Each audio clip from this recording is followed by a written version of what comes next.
ഇന്ന് നമുക്ക് മഷ്റൂം എങ്ങനെ കറി വെക്കുന്നതെന്ന് നോക്കാം. ഇതൊരു 10 മഷ്റൂമാണ്. ഇത് ഞാൻ 15 മിനിറ്റ് നേരം 1 സ്പൂൺ വിനാഗിരി ഒഴിച്ച വെള്ളത്തിലിട്ട് വെച്ചിട്ടുണ്ട്. ഇത് കഴുകിയെടുക്കാൻ പോവുകയാണ്.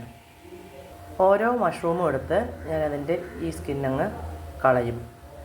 നേരത്തെയൊക്കെ ഇങ്ങനെ വാങ്ങുമല്ലോ, പുറത്തു നിന്നൊക്കെ എടുക്കുകയാണ്, പറമ്പിൽ നിന്നൊക്കെ എടുക്കുകയാണ്. അപ്പോൾ ഇതിങ്ങനെ കളയുന്നത് കാണാം. അതുപോലെ തന്നെ ഞാനും ഇപ്പോൾ ഇതിങ്ങനെ കളയും.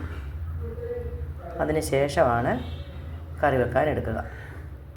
ഇത് ഞാനിപ്പോഴേ വൃത്തിയായി കഴുകിയെടുത്തിട്ടുണ്ട്. ഇതിൻ്റെ സ്കിന്നൊക്കെ കളഞ്ഞിട്ടുണ്ട്. ഈ മഷ്റൂം ഞാൻ 4ആയിട്ടാണ് മുറിച്ചിരിക്കുന്നത്. 4ആയിട്ട് മുറിച്ച് വെള്ളത്തിലിട്ട് നന്നായി കഴുകി വെള്ളം കളഞ്ഞ് വെക്കാൻ പോവുകയാണ്. ഉള്ള സാധനങ്ങളാണ് 4-5 പച്ചമുളക്, കുറച്ച് കറിവേപ്പില, ഒരു ചെറിയ കഷ്ണം ഇഞ്ചി, ഒരു 4-5 വെളുത്തുള്ളി, അരമുറി സവാള, ഒരു പിടി ചുമന്ന ഉള്ളി. ചുമന്നുള്ളി ആയിരിക്കും എപ്പോഴും ടേസ്റ്റ്. ചുമന്നുള്ളി എടുക്കാൻ മടിയാണെങ്കിൽ 2 സവാള എടുത്താലും മതി. കുറച്ച് മഷ്റൂം ഉള്ളതുകൊണ്ട് നമുക്ക് കുറച്ച് സാധനങ്ങൾ മതി. ഒരു 1/4 സ്പൂൺ ഗരം മസാല, 1/4 സ്പൂൺ മഞ്ഞൾപ്പൊടി, 1/2 സ്പൂൺ മുളക് പൊടി, 1 സ്പൂൺ മല്ലിപ്പൊടി, 1/4 സ്പൂൺ കുരുമുളക് പൊടി. ഇത്ര സാധനങ്ങളും എടുത്തു വെക്കണം. പാൻ എടുക്കുക. പാനിലേക്ക് 2 സ്പൂൺ വെളിച്ചെണ്ണ ഒഴിച്ചിട്ടുണ്ട്. അതിലേക്ക് കുറച്ച് കടുകിടുകയാണ്.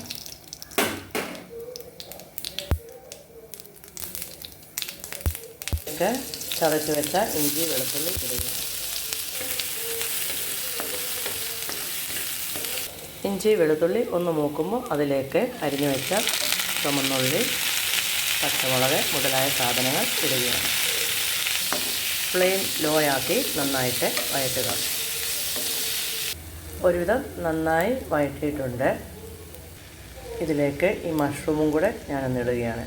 ഇട്ട് ഒന്ന് വഴറ്റാൻ പോവുകയാണ്. മഷ്റൂം ഇട്ട് ഒന്ന് ചൂടായതിന് ശേഷം നമ്മൾ എടുത്ത് വെച്ചിരിക്കുന്ന പൊടികൾ ഇടുക. ആവശ്യത്തിന് ഉപ്പ് ഇടുക. നന്നായിട്ട് ഇളക്കുക.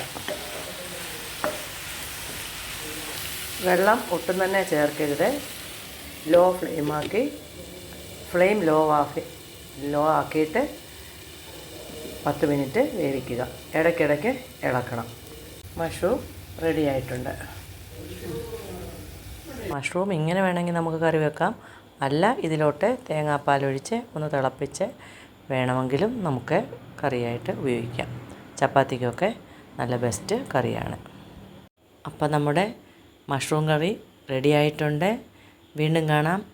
ബൈ.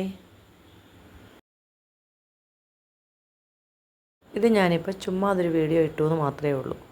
നമ്മളെ പണിയെല്ലാം കഴിഞ്ഞ് കഴിയുമ്പം നമ്മളിങ്ങനെ ചുമ്മാതെ ലൈവായിട്ടിരിക്കാനായിട്ട് ഓരോ സ്ഥലങ്ങളിൽ ഇങ്ങനെ പൊക്കൊള്ളുക. ഞാനിപ്പോൾ ഈ വീഡിയോ ഇട്ടത് ചുമ്മാ കുറച്ച് കാര്യങ്ങൾ പറയാനായിട്ടൂടാ. നമ്മളൊരാളോടും നിങ്ങൾക്ക് വയസ്സായില്ലേ, അല്ലെങ്കിൽ നിങ്ങൾക്ക് ജോലിയായില്ലേ, അല്ലെങ്കിൽ നിങ്ങൾക്ക് മക്കളായില്ലേ, ഇങ്ങനെ മറ്റുള്ളവരുടെ കാര്യങ്ങളെ കൂടുതൽ അറിയാനായിട്ട് ശ്രമിക്കുന്നത് അത്ര നല്ലതല്ല. നമ്മൾ എപ്പോഴും അത് ശ്രദ്ധിക്കേണ്ട ഒരു കാര്യമാണ്. മറ്റുള്ളവർക്ക് ബുദ്ധിമുട്ടുണ്ടാകാത്ത രീതിയിൽ വേണം നമ്മൾ സംസാരിക്കാനായിട്ട്. അപ്പോൾ എല്ലാവർക്കും നന്ദി. വീണ്ടും കാണാം. ബൈ.